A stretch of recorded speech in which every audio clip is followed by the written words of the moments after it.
All right, day 5, and we decided to go ahead and skip Spokane. There was nothing there. That's it. It's just the homeless. So we'll stop by and check on them maybe on the way back because we missed the scenery. So from Seattle, headed towards Montana, going through Spokane, the scenery is just awesome. But we traveled it at night, so don't travel it at night. You have to see that. That's like the best part. So anyway, day 5. We're going to just go ahead and head straight to Glacier, straight to Montana. Ladies and gentlemen, thank you for flying with BYBA Travel.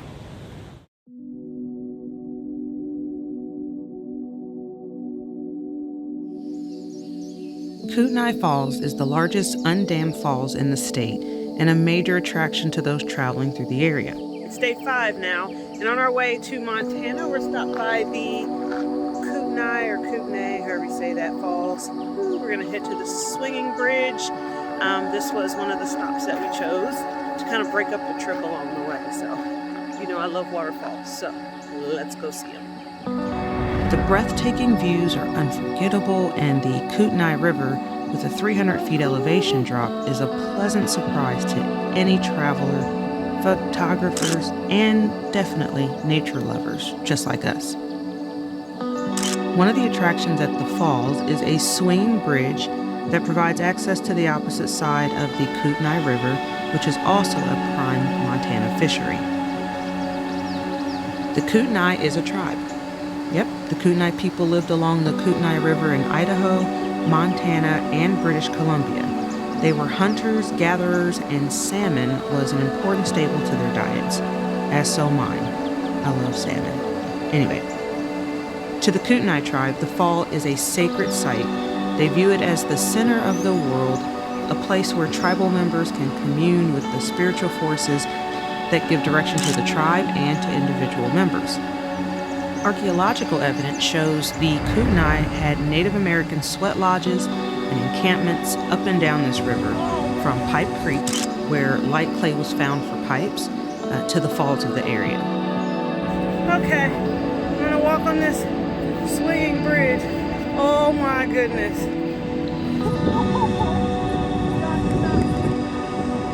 Oh my goodness. Yeah. Oh my goodness. On the swinging bridge, and it is really swinging. Hold on. Oh my gosh. Whoa.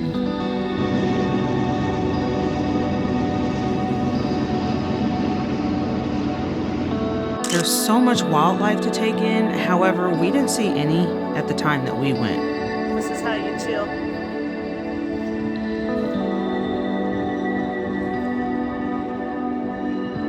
The sun's in my eye.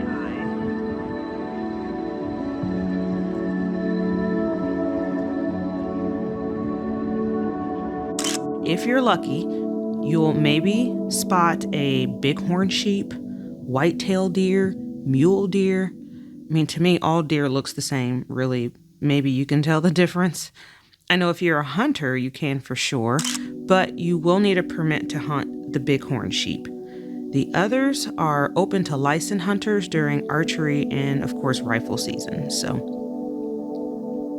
moose and elk are also seen occasionally, and I'm glad that we didn't encounter any bobcats or mountain lions, because they're also present, but just seldom viewed, so thank goodness for that. If you like birds, bald eagles, shorebirds, waterfowl, and songbirds can be seen along the river during most of the year, and again, we visited in the fall.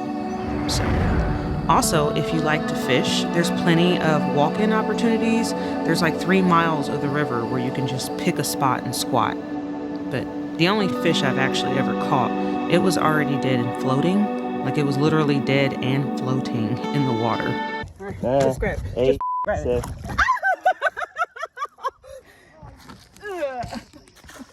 Okay. I forgot where I picked that up at. But anyway, I'll need to get some practice in before I start fishing with you guys. This was definitely a relaxing stop on our way to Glacier National. The hike was much needed after sitting in the car traveling through Spokane and Idaho to get to this point. So If I haven't already said it, Kootenai is a national forest, guys. So if you're checking off all the forest, or if that's something that's on your bucket list, you can scratch this forest off, because if you're traveling near the upper Idaho panhandle over into Montana, you can definitely access this forest by either US Highway 2, US Highway 93, and then in Montana, the state highways, you can take 37, 56, 200, and 508. So there are many access points into this forest. And yeah, there's over 2.2 million acres in this forest as well, so we only touched the needle of it.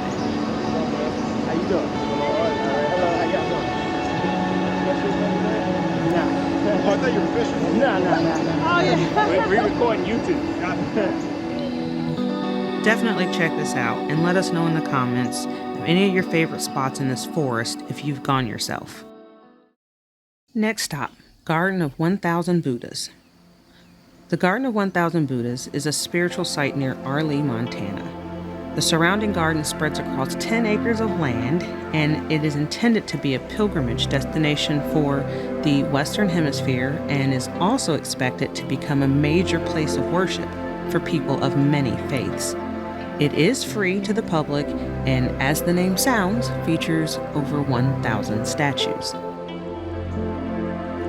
The garden was founded by Gochin Toka Sang-ngag. I'm not even going to keep trying to say his name. Just read it on the screen. But anyway, it's a Tibetan master of the Nyingma school of Buddhism. He claimed to have chosen the location immediately upon seeing it, saying it's a prophetic dream from his youth that corresponded to the garden's landscape. So his nonprofit organization, Iwam, they received the land in an anonymous donation by one of his disciples, and construction began in 2000. Currently, the 1,000 stupas that are required for the site's design are now completed. Now, the largest statue, which is a representation of the goddess Tara, is absolutely salivating and breathtaking, and it stands completely at the garden center. This was the highlight for us as we walked clockwise to admire its beauty. And you must walk in a clockwise direction. You see, the garden was built in a circular shape, signifying the Dharma chakra or Dharma wheel, which represents the Buddha's teaching and moral discipline. It's basically when you turn the prayer wheel, it always goes clockwise. The clockwise direction means blessings are being sent out, and counterclockwise means you receive blessings. We believe you're sending out blessings even when you walk by the statues. So for visitors who aren't too familiar with Buddhism, there are signs explaining the symbolism and significance throughout the peaceful garden. So read those, because there are some rules to adhere to. Just show respect. So breathtaking. And if you go, the Garden of 1,000 Buddhas is open year-round from 8 a.m. to dusk, Memorial Day to Labor Day, and 9 a.m. to dusk in the winter. There are tours that are offered April through October. Getting there can be a little tricky. Just head south on Highway 93, and then you can turn on White Coyote Road if you miss the sign. Definitely peaceful, serene. The backdrop, you couldn't even tell you were in Montana still. Just some amazing, relaxing, peaceful times. Definitely make this one of your stops on your way to Glacier. Pack up the family and let's go.